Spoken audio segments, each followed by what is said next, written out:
सरकार द्वारा आयातित तेल तिलहनों के आयात शुल्क में कमी किए जाने की अफवाह से दिल्ली तेल तिलहन बाजार में बीते सप्ताह बाजार में अफरा तफरी का माहौल था तथा मांग प्रभावित होने से लोग सभी प्रमुख तेल तिलहनों के भाव नरमी दर्शाते बंद हुए। जानकार सूत्रों ने कहा कि अफवाहों के कारण मांग गंभीर रूप से प्रभावित होने की वजह से मुख्य रूप से सीपीओ और सोयाबीन तेल की कीमतों में अगुवाई में सरसों, मूंगफली, बिनौला रहित विभिन्न तेल तिलहन की कीमतों में गिरावट देखी गई।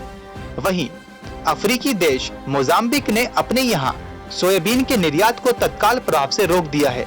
सोयाबीन के बिजाई का समय नजदीक है और बरसात के कारण पिछली फसल दागी निकलने की वजह से बिजाई के लिए सोयाबीन के बेहतर दाने की कमी है।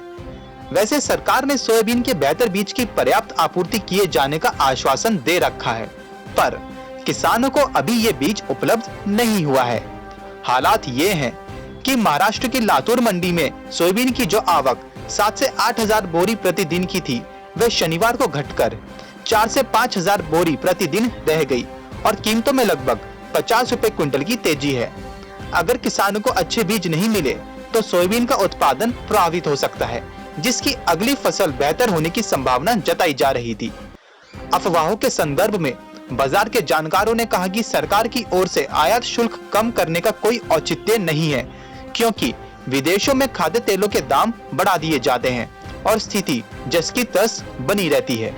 सूत्रों ने कहा कि आयात शुल्क घटने का कोई औचित्य ही नहीं है, क्योंकि इन आयातित तेलों के भाव सरसों जैसे देशी तेल के मुकाबले पहले से ही नीचे चल रहे हैं।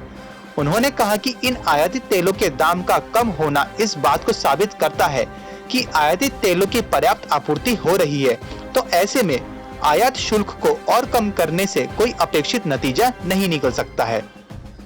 उन्होंने ये भी कहा कि मलेशिया और अर्जेंटीना में जिन लोगों के तेल प्रसंस्करण संयंत्र हैं, सिर्फ उन्हें ही ऐसी अफवाहों का फायदा मिलता है। संभवतः इन्हीं वजह से किसान धान और गेहूं की बुवाई पर जोर देते हैं और तिलहन उत्पादन पर कम ध्यान देते हैं। Bureau report, market times TV.